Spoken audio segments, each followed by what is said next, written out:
Buenos días, señor presidente. Buenos días, señor subsecretario, señor director de Línea. Felicidades. Daniel Marmolejo, de 4A República y Sin Línea MX.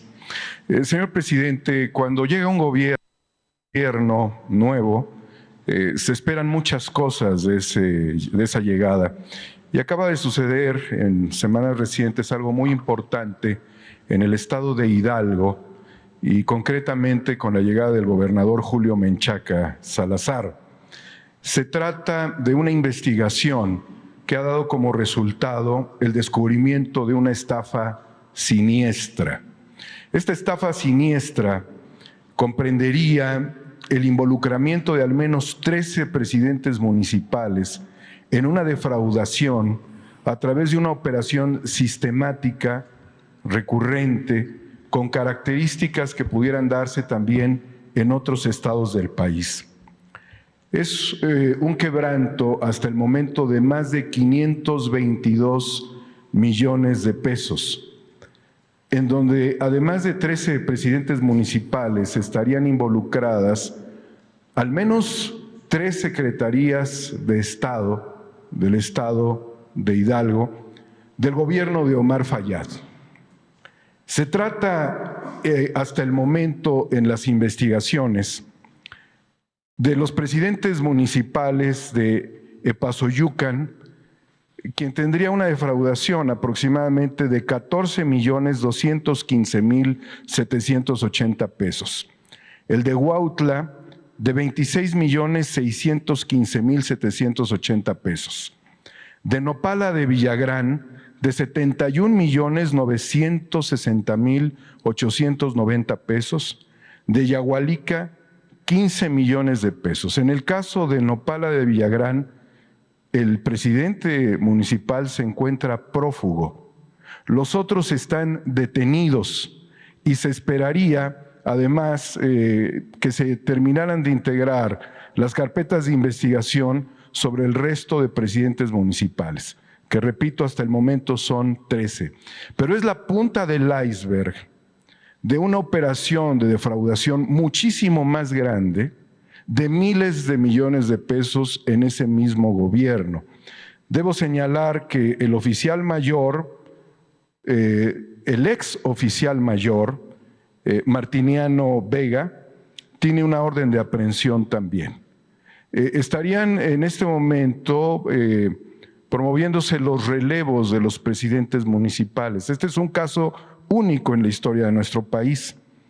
Al mismo tiempo, en esta complejidad que se ha dado, en ese gobierno pasado de Fayad, que será tristemente recordado por la explosión de Tlahuelilpan, ocurrió incluso el secuestro de datos de la Secretaría de Educación Pública del Estado, en donde tuvieron acuerdos con grupos criminales de hackers, donde habrían transferido 144 millones de pesos a través de bitcoins a estas organizaciones, pero nos lleva a muchas interrogantes. ¿Cómo operaba esta red? A través de empresas fachada. Este es un trabajo de investigación muy importante del gobernador Julio Menchaca, del encargado de despacho de la Procuraduría Estatal, que todavía no es Fiscalía, Santiago Nieto, y del secretario de la Contraloría, Álvaro Bardales, quienes han trabajado conjuntamente para analizar y tratar de encontrar las responsabilidades en ejercicios recientes. Estamos hablando prácticamente del último año previo a las elecciones. Estas operaciones de 522 millones pudieran tener relación con otros estados del país que estarían aplicando las mismas siniestras estrategias de defraudación, de estafa, y habría que preguntarse qué le quedó de recursos públicos a los presidentes municipales, qué operó desde la Contraloría Superior del Estado, el secretario de la Contraloría, César Román Mora, quien se encuentra amparado y sería la cabeza operativa, junto con algunos operadores de la propia Contraloría, de esta estafa siniestra. Hay muchas más investigaciones, al menos hay otras 9 carpetas de investigación sobre otros presidentes municipales. No se ha abierto la información, incluso yo reservaría para evitar dañar el debido proceso, señor presidente, pero esto es extraordinario en un gobierno que todavía no cumple los 100 días y con presidentes municipales en funciones. Puedo suponer incluso que en el Estado de México hay operaciones similares. Se están haciendo investigaciones también desde el punto de vista periodístico. Barrer las escaleras de arriba hacia abajo, señor presidente, y no atrapar charales, sino peces gordos. No sé si tenga usted una reflexión sobre la limpieza que se está haciendo y esta cuestión que es la estafa maestra, que además es un daño en las administraciones municipales a los recursos que estarían siendo aplicados para diferentes necesidades de una sociedad carenciada como es la del Estado de Hidalgo, de los pueblos de Hidalgo. La primera, tengo una más y una para el subsecretario, si me lo permite. Bueno, pues nosotros celebramos que se esté llevando a cabo esta investigación. Corresponde a las autoridades del gobierno de Hidalgo y están actuando de acuerdo con sus atribuciones y responsabilidades. Celebro que esto se esté haciendo. Ojalá y ya sea norma, se convierta en un hecho constante, que no haya impunidad en ningún nivel del gobierno, que, como tú lo mencionas, se limpie de arriba para abajo y que se incluya al Ejecutivo Federal y a los gobiernos locales. Se está actuando bien. Julio Menchaca acaba de enviar una iniciativa para someterse a la revocación del mandato. Eso también es importante. El que a mitad de su gobierno se le pregunte a la gente: ¿quieres que continúe el gobernador o que renuncie? Porque nos eligen por 6 años, pero el pueblo tiene en todo momento el derecho de cambiar la forma de su gobierno. El pueblo es soberano y esa es la democracia participativa. Nos eligen por 6 años, pero si no hay buenos resultados, el gobierno puede revocar el mandato. Y eso ya lo están haciendo en Hidalgo y lo celebro. Y no olvidemos, que no se olvide y que se oiga bien y que se oiga lejos, el principal problema de México era la corrupción.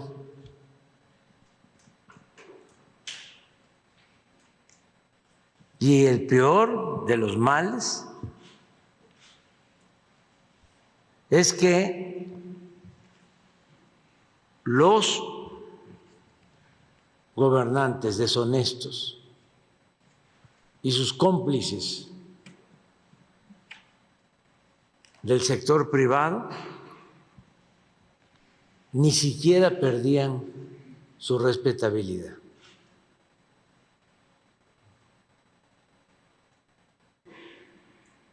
Era un tema vedado, prohibido, no tratado, ocultado. No había en la agenda política el propósito de enfrentar que era el principal problema de México. Entonces, por eso es importante que se siga limpiando de corrupción al gobierno, que se siga purificando la vida pública. Pero hay otro asunto también que es importantísimo. La corrupción no solo hay que combatirla por razones de índole moral, ya con eso sería suficiente. Pero por si faltara, cuando se combate la corrupción, se liberan muchos fondos para el desarrollo, porque es mucho lo que se va por el caño de la corrupción. Por eso no alcanzaban los presupuestos. ¿Y qué hacían? Aumentaban los impuestos. Tenían una frase muy cínica de decir, es doloroso, pero ni modo, nos tenemos que apretar el cinturón. El gobierno no se apretaba el cinturón, era el pueblo.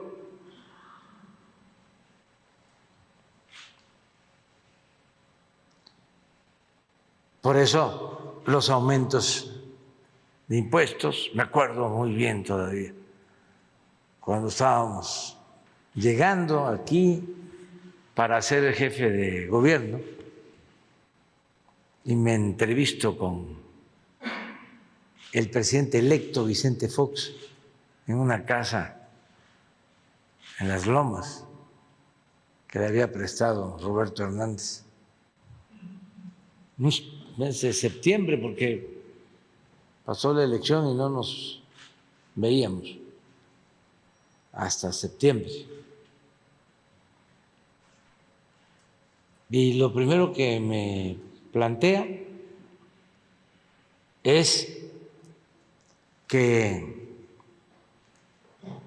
teníamos que aumentar el IVA y me pedía apoyo para eso. Así en su estilo. Me dice, hay que hacer más grande el pastel.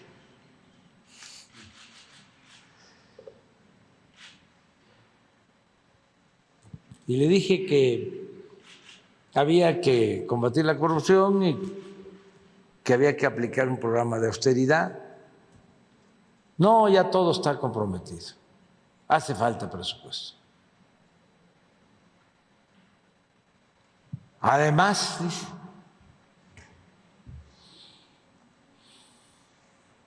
se le va a devolver a la gente. Usó un término. No,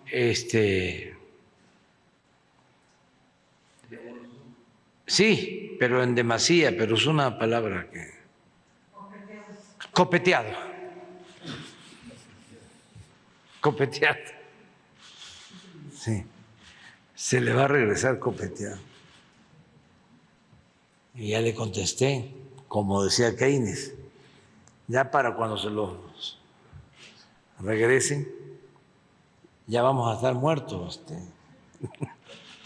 presidente. Y no, acepté. Pero ya lo tenían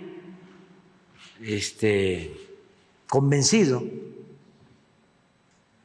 porque antes de tomar posesión todavía hubo otro intento, y como entonces para la autorización del techo de endeudamiento se necesitaba el apoyo de Hacienda, el gobierno de la ciudad necesitaba que Hacienda autorizara el techo de endeudamiento. Me vuelven a insistir, pues ya estaba Krill, ya estaba el secretario de Hacienda, Gil Díaz, y todavía Fox estaba fresco, no estaba como se puso después, endurecido y amargado. Sí, y tenía sentido el humor, porque se me vuelven a lanzar otra vez. Antes de que yo tomara posición, vuelven con lo mismo. Le dije, ya le contesté, presidente, y él se había portado muy bien la vez esa que comimos en septiembre. Fue respetuoso.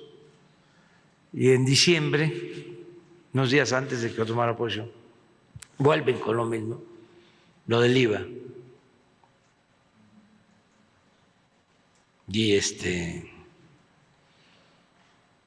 le contesto pues lo mismo, no, nosotros no aceptamos eso. Entonces Gil Díaz, queriéndose pasar de listo, dice, bueno, es que si no apoyan, ustedes no va a haber autorización del techo de endeudamiento para la ciudad.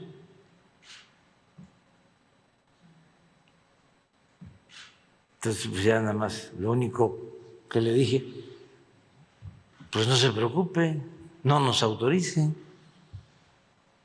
voy a declarar una moratoria de pago.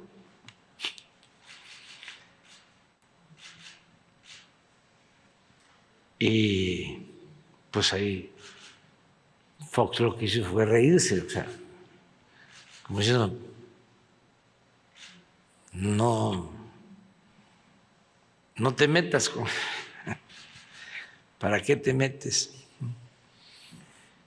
Y ya, afortunadamente, no hubo necesidad, pero la recomendación de los tecnócratas corruptos no iba en el sentido de reducir gastos mediante la austeridad, ni mucho menos combatir la corrupción. Al contrario, ya les comentaba que casi entrando al gobierno se les devolvieron impuestos a empresas, se les devolvió el IVA a empresas refresqueras. ¿Quién paga el IVA? El pueblo. Si se le devuelve el dinero a una empresa, ni modo que la empresa le devuelva el dinero a la gente, al que pagó.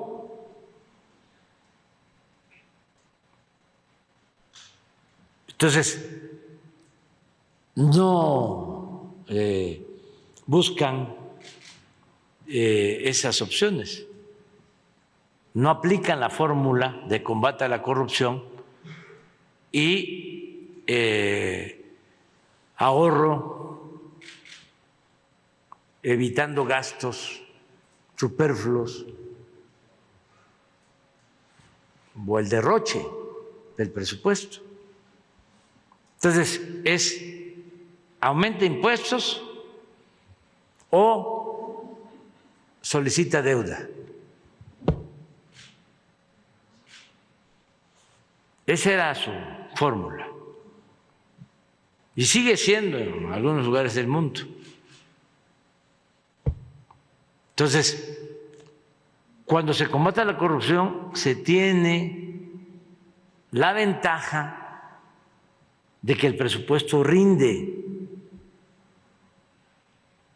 alcanza.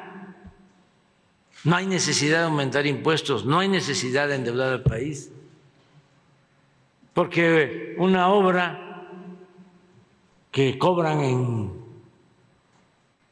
300 millones se hace en 100 si no hay corrupción. Entonces, en vez de hacer una obra, se hacen 3. Y así en todo. Pero eso no se consideraba. De modo que es muy bueno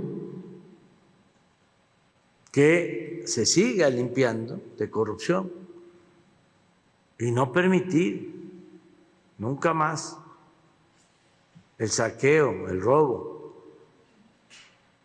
la entrega de los bienes nacionales, los bienes del pueblo a particulares, ni nacionales ni extranjeros, lo que es de México, lo que es de los mexicanos.